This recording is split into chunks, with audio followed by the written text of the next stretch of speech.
Hello, welcome mister Chandra. Welcome ma'am. आप लोग अगर इस एग्जीबिशन में नहीं आते तो मुझे बिल्कुल अच्छा नहीं लगता। भला क्यों नहीं आते मिस्टर विमल? इनफैक्ट हर साल हमें आपके पेंटिंग एग्जीबिशन का इंतजार रहता है। Thank you so much. Please चलो। सुमित, बहुत लोग आए हैं। मुझे तो लगता है कि इस साल भी हमें वैसा ही रिस्पॉन्स मिलेगा जैसा पिछले साल मिला। वाह नीलेश, कितनी खूबसूरत खूबसूरत पेंटिंग है। आज मैं इनमें से एक पेंटिंग जरूर खरीदूंगी। हाँ, क्यों नहीं। वाह क्या हो गया, रुक क्यों गई? नीलेश, ये कितनी खूबसूरत पेंटिंग है, देखो इसे। अदिति, ये पेंटिंग तो मुझे कुछ समझ में नहीं आई, फ्रैंकली स्पीकिंग। वही तो मुझे पसंद है। This is too good. Nilesh, ये पेंटिंग मुझे जरूर चाहिए। इसको बुक कर दो, इससे पहले कोई और ले ले। ओके बाबा, ओके। आओ सुमित और विमल से बात करते इस बारे में। आओ।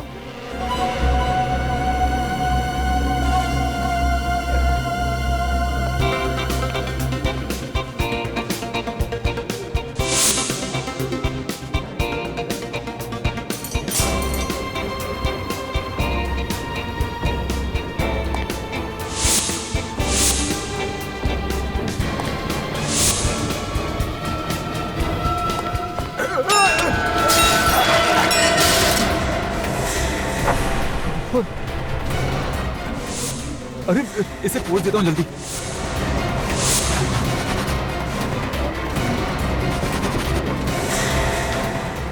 ये तो ऑयल पेंट नहीं है। ऑयल पेंट होता तो निकलता नहीं। ओह माय गॉड, तुमने ये पेंटिंग खराब कर दी। ये कौन है? एक्चुअली मेरा पैर फिसल गया था और इसी वजह से मेरी कोल्ड ड्रिंक इस पेंटिंग पर गिर गई थी। लेकिन देखिए आप, यहाँ पर खून है। एक तो तुमने पेंटिंग खराब कर दी, ऊपर से बकवास कर रहे हो। अरे मैं सच कह रहा हूँ, विश्वास कीजिए आप मेरा। ऐसा कीजिए, आप खुद देख लीजिए। यहाँ देखिए, ये यहाँ पर।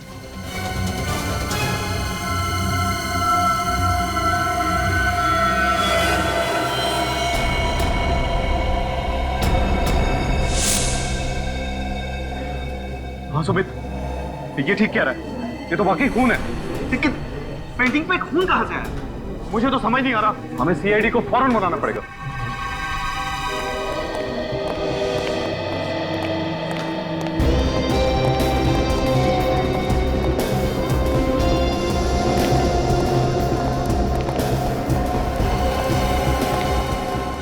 सुमित। जी सर, मैंने ही आपको फोन किया था। सर, यही वो पेंटिंग जिस पर हमें खून मिला। अच्छा, ये है वो पेंटिंग। जी सर।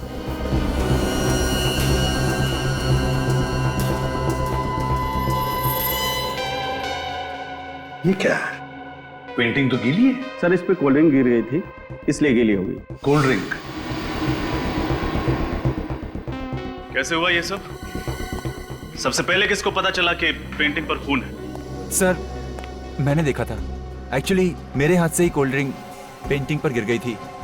मैं हड़बड़ाहट में इसे साफ करने गया तो पता चला कि ऑयल पेंट नहीं, खून है।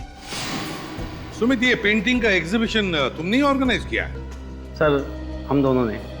ये विमल है, मेरे बिजनेस पार्टनर। हर साल हम लोग ये एग्जीबिशन ऑर्गेनाइज करते हैं। कितने सालों से बिजनेस का पार्टनरशिप है आपकी? सर, 3 साल की। 3 साल की बिजनेस पार्टनरशिप है। अच्छा। सब बाकी सारी पेंटिंग्स पर पेंटर का नाम और उस पेंटिंग का दाम भी लिखा है, पर इस पेंटिंग पर ऐसा कुछ भी नहीं लिखा। पेंटिंग्स को एग्जीबिशन में डिस्प्ले करने से पहले आपने अच्छी तरह से जांच नहीं की? क्यों जांच नहीं की? क्यों नहीं की जांच? जब इतने बड़े एग्जीबिशन में सेलिब्रिटीज आने वाले थे, वीआईपीज आने वाले थे, हैं? इतनी लापरवाही?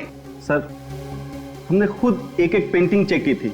यहाँ पे जितनी भी पेंटिंग चल गई हैं, उन आर्टिस्ट की लिस्ट है हमारे पास। हाँ सर, हमने 40 पेंटिंग्स मंगवाई थी और सारी पेंटिंग्स अच्छे से जांच परख करने के बाद ही मेरे स्टाफ ने गोडाउन में रखी थी। हाँ, लेकिन ये वाली जो पेंटिंग है, ये उसमें नहीं थी सर। रजत, जरूर पेंटिंग की अदला बदली हुई है। अदला बदली जरूर हुई है। सर, हो सकता है इनके चेक करने के बाद जब इन्होंने गोडाउन भिजवाया पेंटिंग्स को, तो गोडाउन में किसी ने पेंटिंग बदल दी। हो सकता है। गोडाउन चेक करो, देखो अगर 40 पेंटिंग्स यहां पर है तो 41वां पेंटिंग गोडाउन में ही होना चाहिए। शायद उसी पेंटिंग के जगह पर ये खून वाली पेंटिंग लगाई है। पूर्वी, तुम भी जाओ। सर, वैसे तो मैं आर्ट के बारे में ज्यादा कुछ नहीं जानता, मगर ये पेंटिंग देख के तो कुछ भी समझ में नहीं आ रहा है। ये पेंटिंग है? हाँ फ्रेडी, ये पेंटिंग ही है। इस पेंटिंग को गौर से देखो। ये पेंटिंग बनाने में आर्टिस्ट ने अलग अलग तरीके इस्तेमाल किए हैं, अलग अलग तरीके से पेंट किया है। ये देखो, यहां लगता है कि पेंट छिड़का है, तो यहां देखो, यहां लगता है कि पेंट ऐसे फेंका है। ब्रश के स्ट्रोक्स भी हैं। इसे देखकर लगता है कि आर्टिस्ट का दिमाग अस्थिर था, अनस्टेबल। ये देखो, ये बच्चे का चेहरा, रोता हुआ बच्चा। इसका एक ही मतलब निकलता है फ्रेडी, जरूर इस आर्टिस्ट के बचपन में कोई बुरा हादसा हुआ होगा, जिसकी वजह से उसने खून से पेंटिंग बनाई, खून से। तुम्हारे यहाँ के पेंटिंग्स और पेंटर्स सबकी लिस्ट चाहिए हमें। ओके सर, हाँ हमने पूरा गोडाउन चेक किया। हाँ, कोई पेंटिंग नहीं मिली। कोई पेंटिंग नहीं मिली? मतलब हमारा शक सही निकला, असली पेंटिंग गायब है। आपके और आपके स्टाफ के अलावा और किसी ने हाथ लगाया था इस पेंटिंग को? सर, हम किसी को भी हाथ नहीं लगाने देते। किसी को भी नहीं? जी नहीं। मेहमानों को भी नहीं? जी नहीं। काम करो, विमल और सुमित और उनके पूरे स्टाफ मेंबर्स, सबके उंगलियों के निशान ले लो। उंगलियों के निशान? वो किस लिए सर? फ्रेडी, जिसने भी ये पेंटिंग यहां पर लगाई होगी, उसकी उंगलियों के निशान तो आए ही होंगे इस पर, है ना? तो बस वो उंगलियों के निशान बाकी सारे लोगों की उंगलियों के निशान के साथ मैच करके देखेंगे, पता चल जाएगा। इसे फोरेंसिक लैब भेज दो। हाँ, चलो। और जैसे ही कुछ पता चले हम आपको बता देंगे।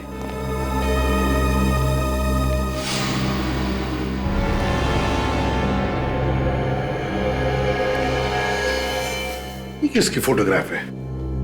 सर, ये मेरा परिवार है। ये मेरी पत्नी और बच्चे। पंचगंदी में एक एक्सीडेंट हुआ था, कार खाई में गिर गई और सब मारे गए।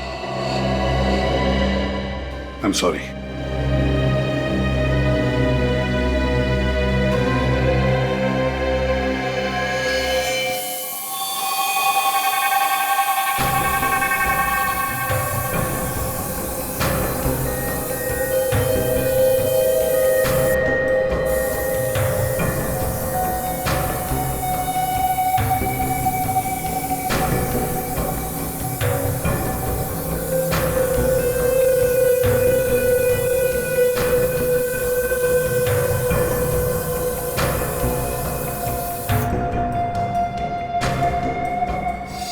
देखा बस, इसका मतलब वाकई ये पूरी की पूरी पेंटिंग खून से बनी हुई है, इंसान के खून से। क्या? इंसान के खून से? हाँ, पूरी पेंटिंग। मगर इतना सारा खून उसके पास आया कहां से होगा? वही तो, ऐसी पेंटिंग कोई शौक के लिए नहीं बनाता। एक और बात ऐसी पता लगी है बॉस, जिसे जानोगे तो आप सब लोग हैरान हो जाओगे। लेकिन क्या? ये जो पूरी पेंटिंग है, हाँ, ये जिस खून से बनी है वो किसी एक इंसान का खून नहीं। क्या? एक इंसान का नहीं? हाँ, हमने टेस्ट किया था, पता चला कि कम से कम 3 लोगों का खून मिला हुआ है इस पेंटिंग में। 3 लोगों का खून? हाँ बॉस, 3 अलग अलग ब्लड ग्रुप का खून है इस पेंटिंग में। My God. एक और बात यार साउंड के, तू सारी बातें एक साथ क्यों नहीं बताता? बताता। जो खून इस पेंटिंग में मिला है, उन तीनों खून में ड्रग थी। तीनों के ब्लड सैंपल में ड्रग मिला? कौन सा ड्रग साउंड के? एक कंपाउंड है जिसे कैमोबेल कहते हैं। कैमोबेल? अब ये कैमोबेल क्या चीज है? ये कैमोबेल अगर दिन में 2 बार लिया जाए तो 24 घंटे तक भूख नहीं लगती। और इस कैमोबेल का इस्तेमाल किस लिए किया जाता है? जिन लोगों को कम से कम समय में अपना ज्यादा से ज्यादा वजन घटाना होता है, वो लोग इस दवाई को लेते हैं। लेकिन ये दवाई आसानी से नहीं मिलती है, बहुत ही गिने चुने मेडिकल स्टोर पे दवाई मिलती है, वो भी डॉक्टर के प्रिस्क्राइब करने के बाद। ऐसा क्यों सर? वो इसलिए क्योंकि ये दवाई सेफ नहीं है, इसके साइड इफेक्ट्स हैं, इसलिए इसे खुलेआम बेचने पर पाबंदी लगा दी गई। मगर सर उन लोगों को ये ड्रग्स लेने की जरूरत क्या होगी? डॉक्टर साहब वाकई ये तीनों वजन घटाना चाहते थे या बात कुछ और ही है? बात कुछ और ही है दया।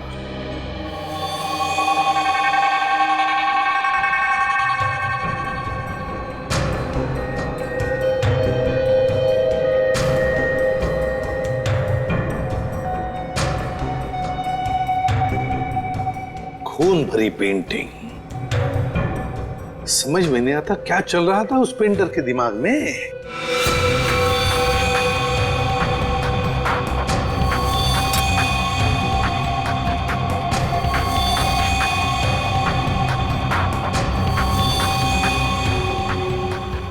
मुझे तो ये पेंटिंग बहुत अजीब लगती है। तो गौर से देखिए सर, चारों तरफ ये खून फैला हुआ है, किसी भी चीज को कोई ठोस आकार नहीं दिया गया।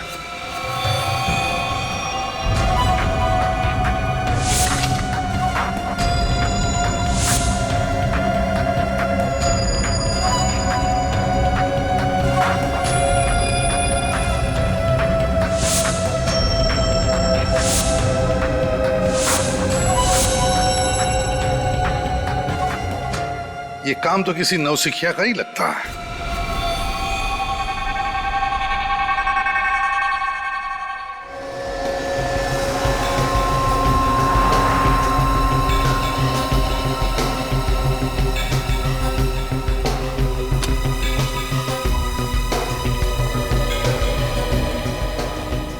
कहिए सर, आपको कौन सा साइज का फ्रेम दिखाऊं?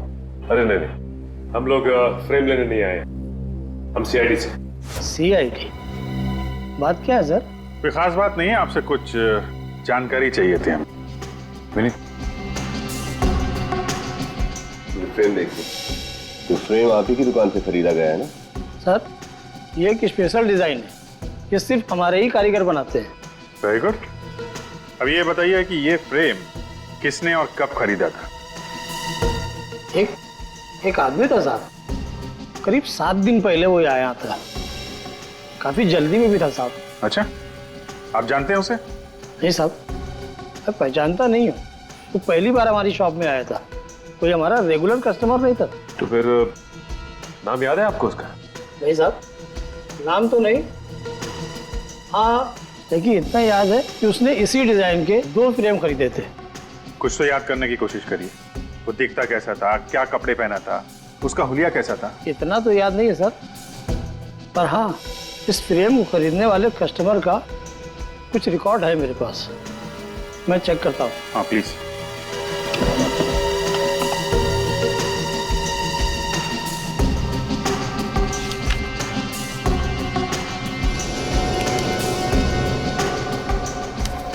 ये मिल गया सर, ये उस फ्रेम के बिल की कॉपी है। रितेश, सिर्फ नाम लिखा, एड्रेस क्यों नहीं लिखा? साहब, उसने कहा था कि फ्रेम तैयार हो जाने पर मैं उसको फोन कर दूं, वो खुद आकर यहाँ से फ्रेम ले जाएगा। तो फिर आपने उसका नंबर तो लिखा होगा ना कहीं पे? जी हाँ साहब, उसी बिल के पीछे है ना। अच्छा, ये उसी का नंबर है? ये उसी का। Thank you. अब पता चल जाएगा ये रितेश है कौन, जो खून से पेंटिंग बना रहा है।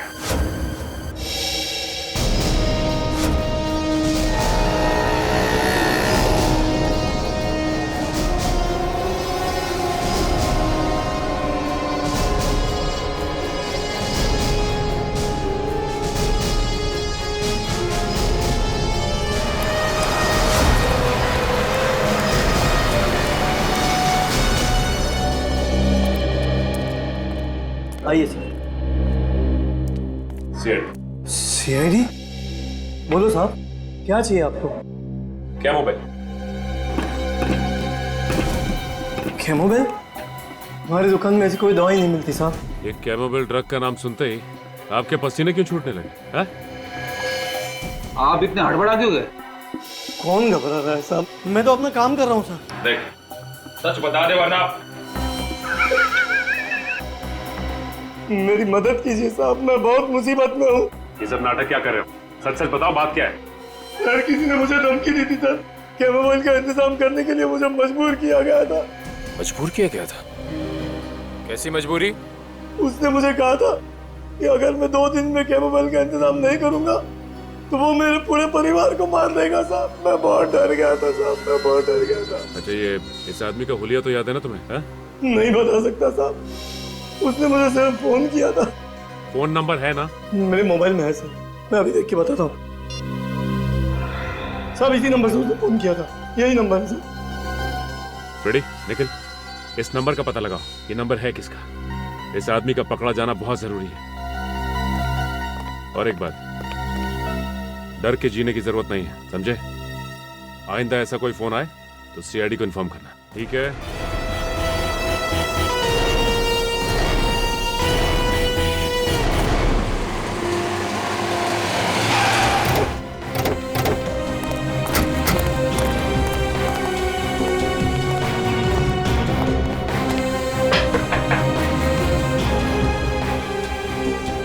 सर लगता है कि अंदर कोई नहीं है। हमारे आने से पहले ही ये रितेश फरार हो गया लगता है। तोड़ दो दरवाजा। सर दरवाजा तो खुला हुआ है। अंदर चलो।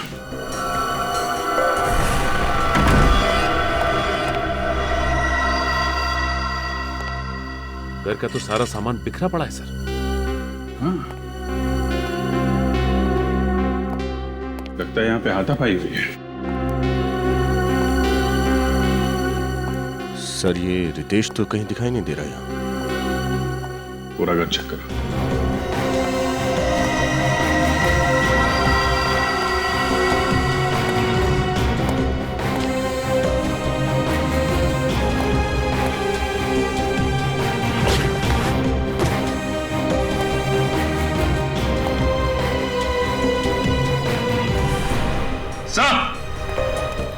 हाँ सर जी, ये देखिए, ये सारी की सारी पेंटिंग इस बिस्तर के नीचे छुपाई हुई थी।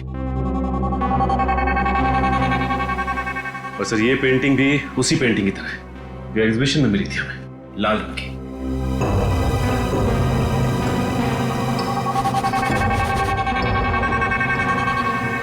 खून?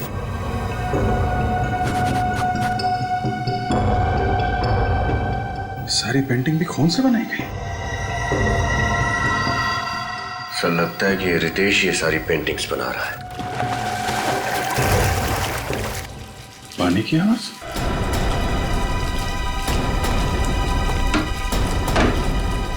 माय गॉड,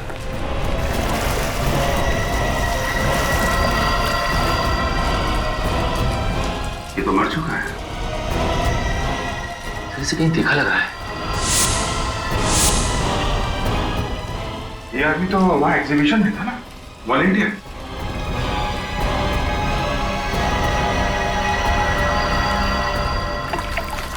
ये देखिए, ये इसके हाथ पे ये हल्का हल्का सा निशान। सर हम तो सोच रहे थे कि सब कुछ इस रितेश ने किया है, लेकिन इसे भी किसी ने मार दिया।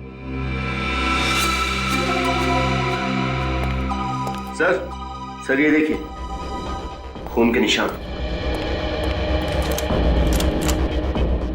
सर हो सकता है कि रितेश की हाथापाई हुई हो कातिल के साथ, और हाथापाई के दौरान उसका खून यहाँ पे लग गया हो। कातिल का भी खून हो सकता है। काम करो, इस खून का सैंपल ले लो और लाश को फोरेंसिक लैब भिजवाने का इंतजाम करो। हेलो,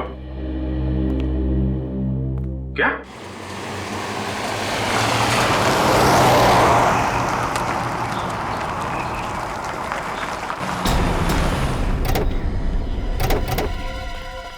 तब मैंने आप लोगों को फोन किया था, तब मैंने वो लाश देखी। बहुत भयानक लग रही है लाश। लाश कहाँ है? वहाँ है साहब, वो देखो। एक मिनट, आप यहीं रुकिए।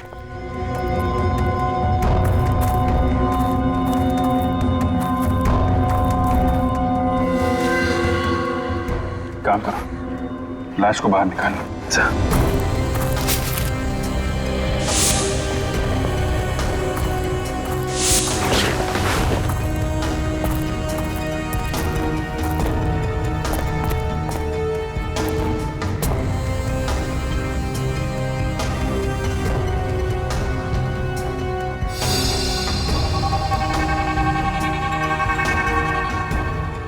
सर सच में ये लाश तो बहुत बुरी कंडीशन है। लाश तो बिल्कुल पीली पड़ गई है। सर इसकी हालत देख के लगता है जैसे इसने काफी दिनों से कुछ खाया पिया नहीं था। शरीर पूरी तरह से सिकुड़ चुका है और सर लगता है इस लाश का चेहरा जानबूझकर बिगाड़ा गया है।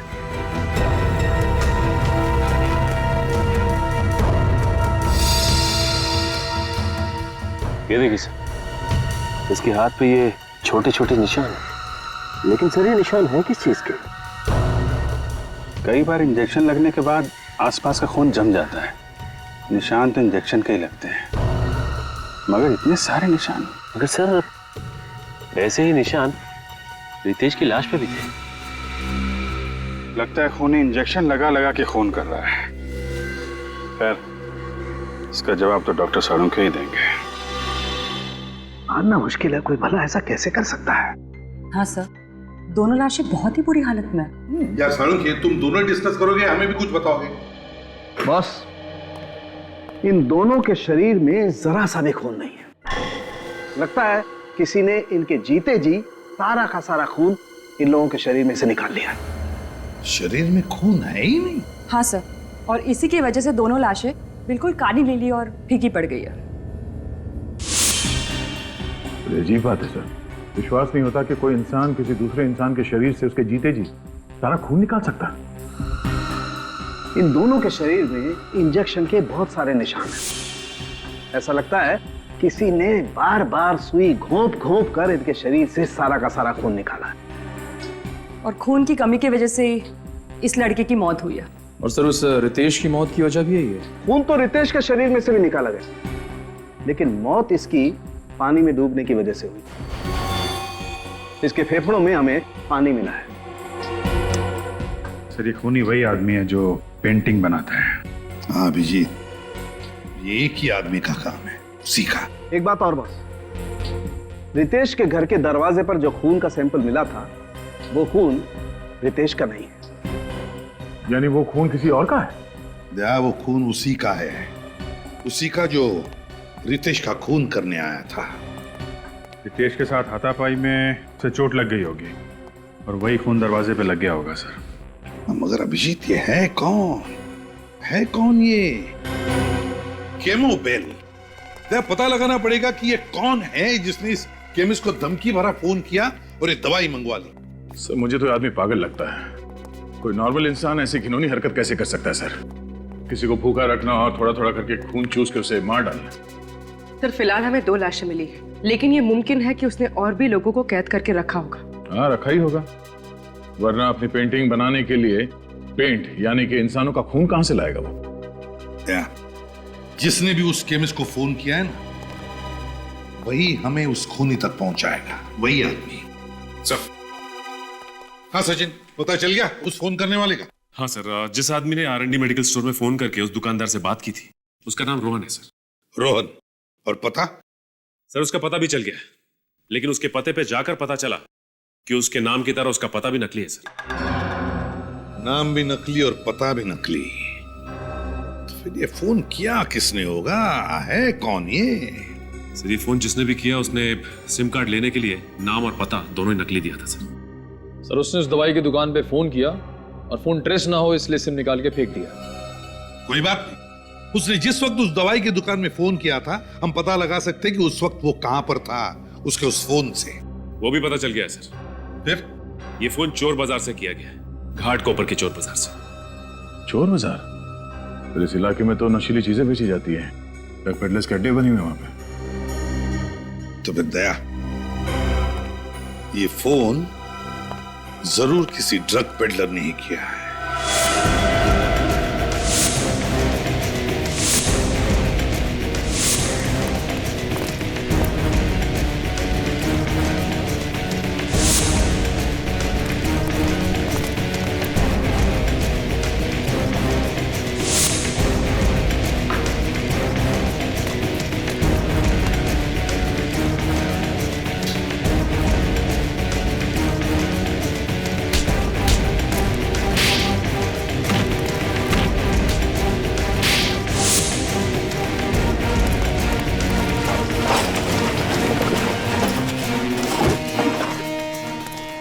ये ले, और सुन, किसी को बताने की जरूरत नहीं कि कहाँ से माल मिला। नहीं नहीं साहब, नहीं बोले।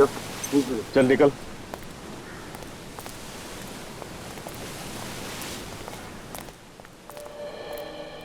अरे भाई, अपने को दवा मांगता है क्या? मोबाइल मिलेगा क्या? अरे अपने पास ऐसी कोई दवाई नहीं है रे, अपन दवाई थोड़ी बेचते हैं। मना मत करना दोस्त, तुमको जितना पैसा चाहिए हम देने को तैयार है। अच्छा, कितना देगा? अरे अपन तो चलती फिरती बैंक है, कितना मांगता है? ऐसा क्या? ये शाने, पहला पैसा बाद में माल। ठीक है, पैसा दिखाएगा हम, लेकिन पहले माल एक हाथ ले और एक हाथ दे। चलते फिरते बैंक? अच्छा है, चलो मेरे साथ। एक मिनट। हाँ बोल पकिया। अरे ये सीआईडी है, बच गए। क्या? हाँ। तुम लोग यहाँ पे रुको, मैं माल लेके आता। हाँ, इधर ही रुकने का।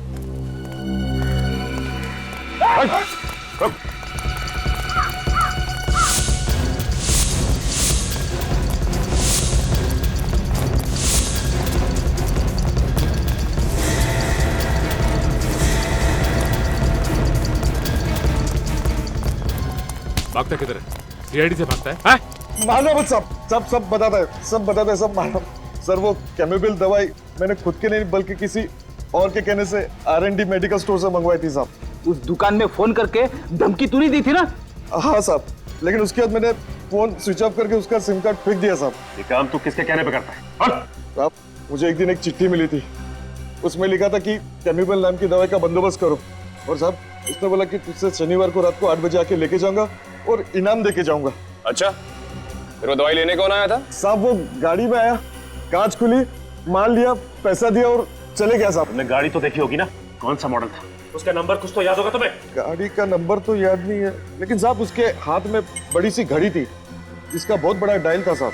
कैसी थी वो घड़ी? बहुत झक्कास थी, माँ कसम ऐसा डिजाइन में कभी लाइफ में देखा नहीं साहब। उसके ऊपर बड़े अक्षर से क्यू लिखा हुआ था साहब।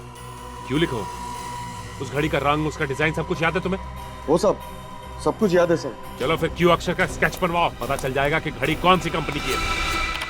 पूर्वी, तो घड़ी बनाने वाली कंपनी का नाम पता चला जिसका नाम क्यू से शुरू होता है? यस सर, बस 4 कंपनियों के नाम मिले।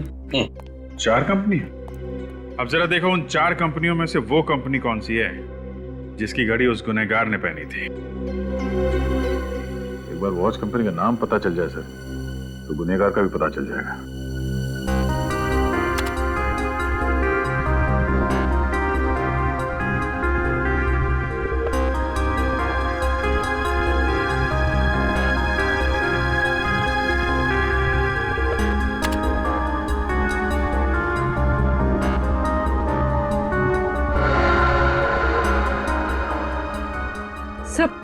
तो ये डिजाइन बिल्कुल इस डिजाइन जैसा है। हाँ सर, ये क्यू का निशान तो बिल्कुल ऐसा ही है जैसा उस ड्रग पैडलर ने कहा था। कंपनी का नाम है क्वीनी। सर ये जर्मन ब्रांड है। अगर इस कंपनी ने हाल ही में अपने देश में ये घड़ियां बेचना शुरू किया है तो फिर इनकी दुकानें, इनके आउटलेट भी कम ही होंगे, है ना? और घड़ी भी काफी महंगी है सर। इतनी महंगी घड़ी है तो फिर सर खरीदने वाले लोग ज्यादा नहीं होंगे। हाँ, इस घड़ी की कंपनी की जितनी भी दुकानें हैं सब पे जाकर पता लगाना पड़ेगा कि किन किन लोगों ने ये घड़ी खरीदी थी और कब खरीदी थी। सर ये है क्वीनी वॉच कंपनी का ऑथोराइज आउटलेट। ठीक है, चलो अंदर चल के देखते हैं क्या पता चलता है।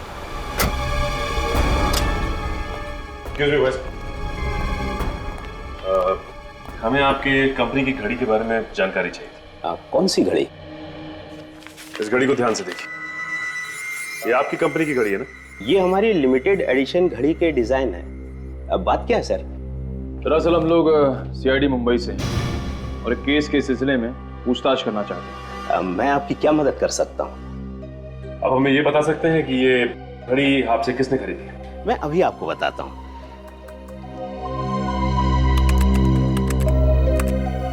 ये रही 6 लोगों की लिस्ट सर। ये शख्स कैसे हो सकता है? ये भला ऐसी साजिश क्यों रचेगा? इस साजिश के पीछे किसका हाथ है ये तो हमें पता चल चुका है, लेकिन साजिश के पीछे कारण क्या है ये इससे मिलने के बाद पता चल जाएगा।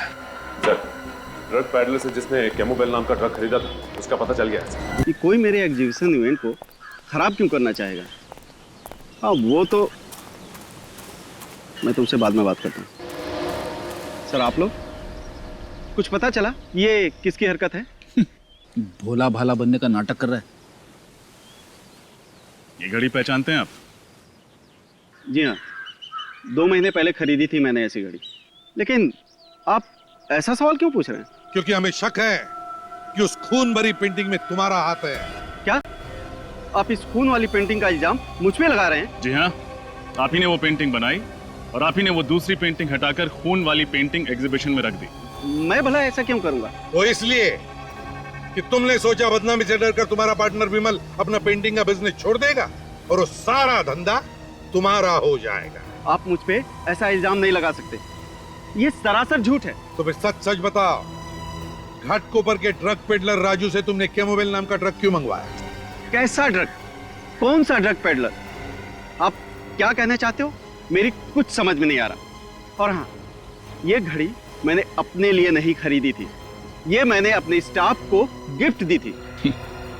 खुद को बचाने के लिए अब एक नई कहानी। प्लीज आप मेरा विश्वास कीजिए, ये कोई कहानी नहीं है, सच है। तुम्हारे स्टाफ मेंबर का नाम और पता चाहिए हमें।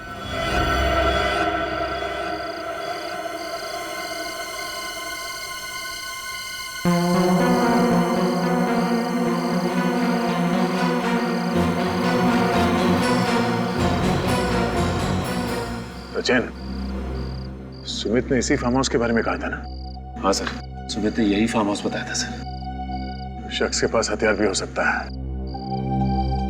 वो थोड़ी देर यहीं से नजर रखता है।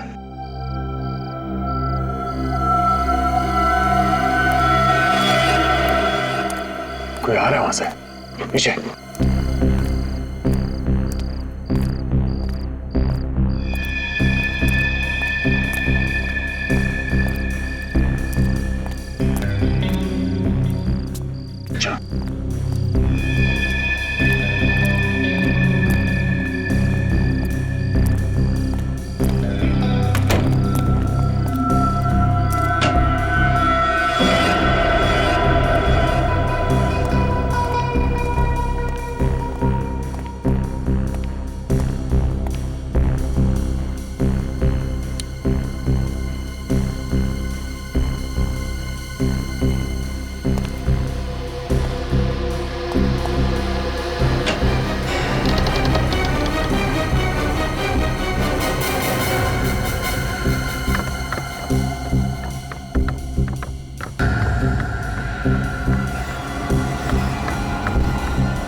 खून का पेंटिंग यहां पे बनाता है।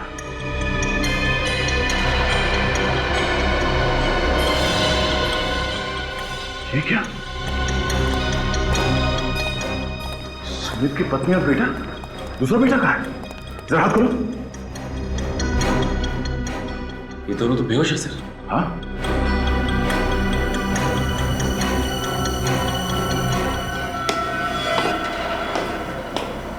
कोई आ रहा है।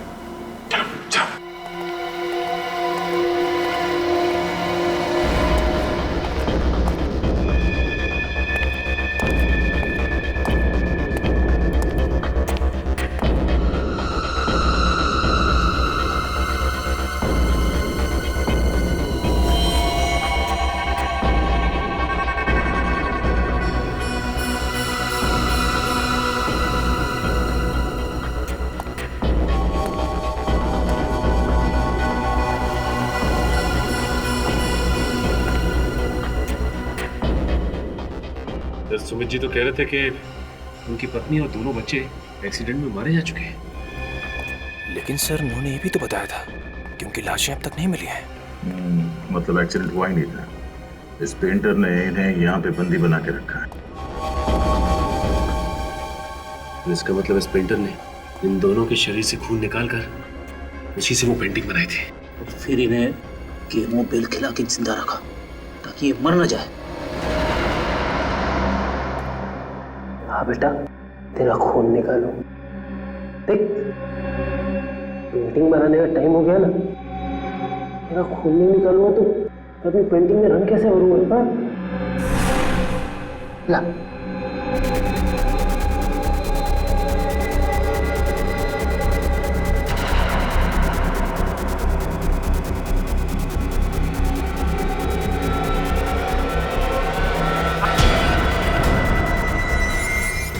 सर आप सर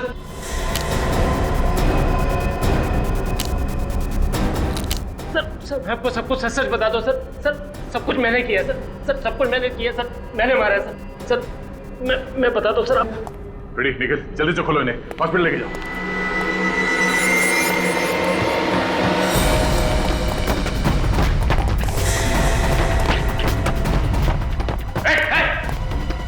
आगे मत आना, आगे मत आना। मैं मारूंगा अपने आपको। चाकू नीचे। पीछे जाओ, मैं मार रहा हूँ। ठीक है, इस बार छोड़ देते हैं हम लोग। अगर आइंदा ऐसा कुछ किया ना तो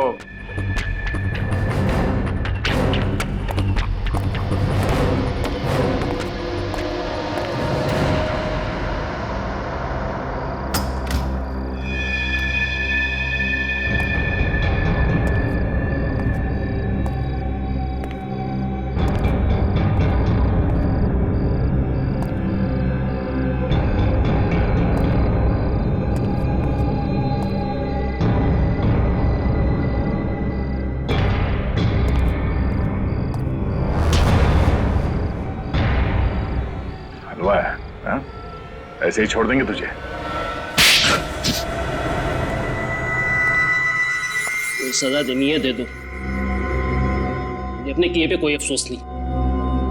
मैं तो बहुत खुश हूं। तुम खुश हो? सुमित जी की बीवी और 2 बच्चों का खून निकालकर उन्हें अधमरी हालत में रखा और बोलते हो खुश हो तुम? सुमित ने मेरे और मेरी परिवार के साथ जो जुल्म किया उसका क्या? क्या किया सुमित ने तुम्हारे परिवार के साथ? उसने मेरे पूरे परिवार को बर्बाद कर दिया, मार डाला उसने सबको, मुझे अनाथ कर दिया। ठीक से बताओ रघु, आखिर हुआ क्या था और कब हुआ था? बात आज से 12 साल पुरानी। तब हम लोग बहुत गरीब हुआ करते थे। मेरे बाबूजी ने सुमित से कुछ पैसे उधार मांगे थे मेरी बीमार माँ के इलाज के लिए। बाबूजी समय से कर्ज लौटा नहीं पाए, तो उन्होंने मोहलत मांगी। मोहलत की एवज में सुमित ने मेरे बाबूजी से गुलामों की तरह दिन रात काम करवाया। और जब इतने से भी उसका दिल नहीं भरा तो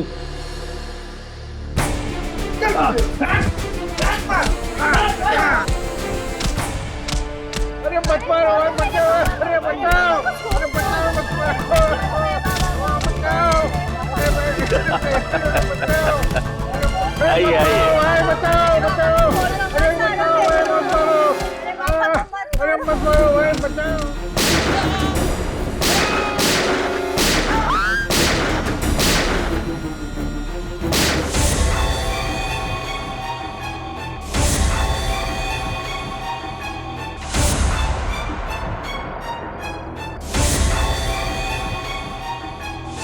तो इसलिए तुम सुमित जी से बदला लेना चाहते थे? हाँ, इसलिए तो मैंने उनके यहाँ पे इतने साल नौकरी करी और उनके बारे में सब कुछ पता कर लिया।